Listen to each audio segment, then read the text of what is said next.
তুমি করো না তোমার কর্ম, তুমি করো না লোকে বলে করি আমি সকলি তোমার ইচ্ছাময়ী তারা তুমি সকলি তোমার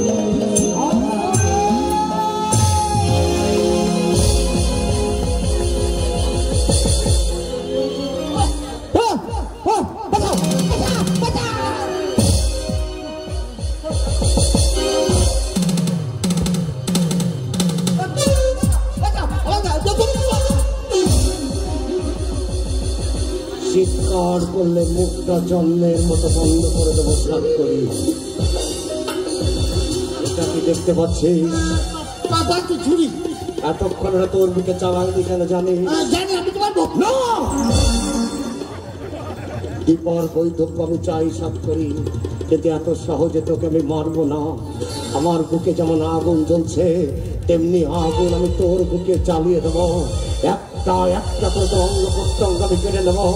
প্রথমে উঠতে নেবো তোর চোখ দুটো, যে চোখ দিয়ে তুই আমার ভর্তিকাকে দেখেছিস, আজ তোর নিস্তর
তুমি তো এমন ছিলে না দাদা। পথ থেকে একটা কুকুরের বাচ্চা কুড়িয়ে এনে বসেছিলে, সেই কুকুরটা লরি চাপা পড়ে মারা যেতেই কেঁদে ভাসিয়েছিলে তুমি।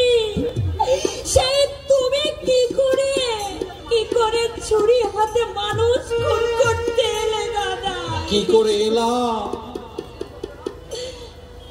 কি করে ছুরি হাতে মানুষ খুন করতে এলাম? আমাকে জিজ্ঞাসা করছিস দীপা?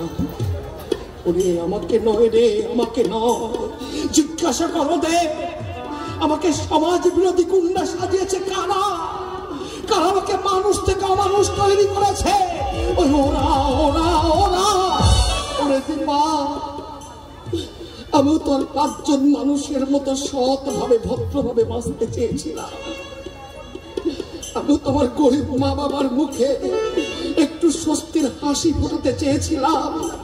আমি তো একটা সাধারণ ছেলের হাতে তোকে তুলে দিতে চেয়েছিলাম, কিন্তু ওরা আমার স্বাদ স্বপ্ন আশা আকাঙ্ক্ষাকে গলাটিতে খুন করেছে।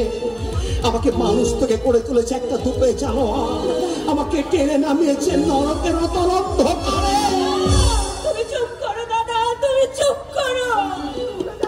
ওসব কথা তুমি ভুলে যাও দাদা। মায়ের মুখের দিকে তুমি তাকাও।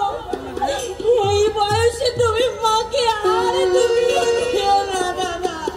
ভুলে যাবো সেদিন যেদিন এই মান্দাত আমলের গুন্ডারা সমাজ ব্যবস্থাটাকে আমি পুড়িয়ে ছাই করে দিতে পারবো। আমার বুকে জ্বলছে আগ্নেয়গিরি তপ্ত লাভাস্য, আমার রক্ত উঠেছে সামুদ্রিক ঝড়ের তুফান। তাই প্রতিশোধের মধ্যে খুঁজে নেব আমি আমার বাঁচার আনন্দ, আমার জীবনের তৃপ্তি, আমার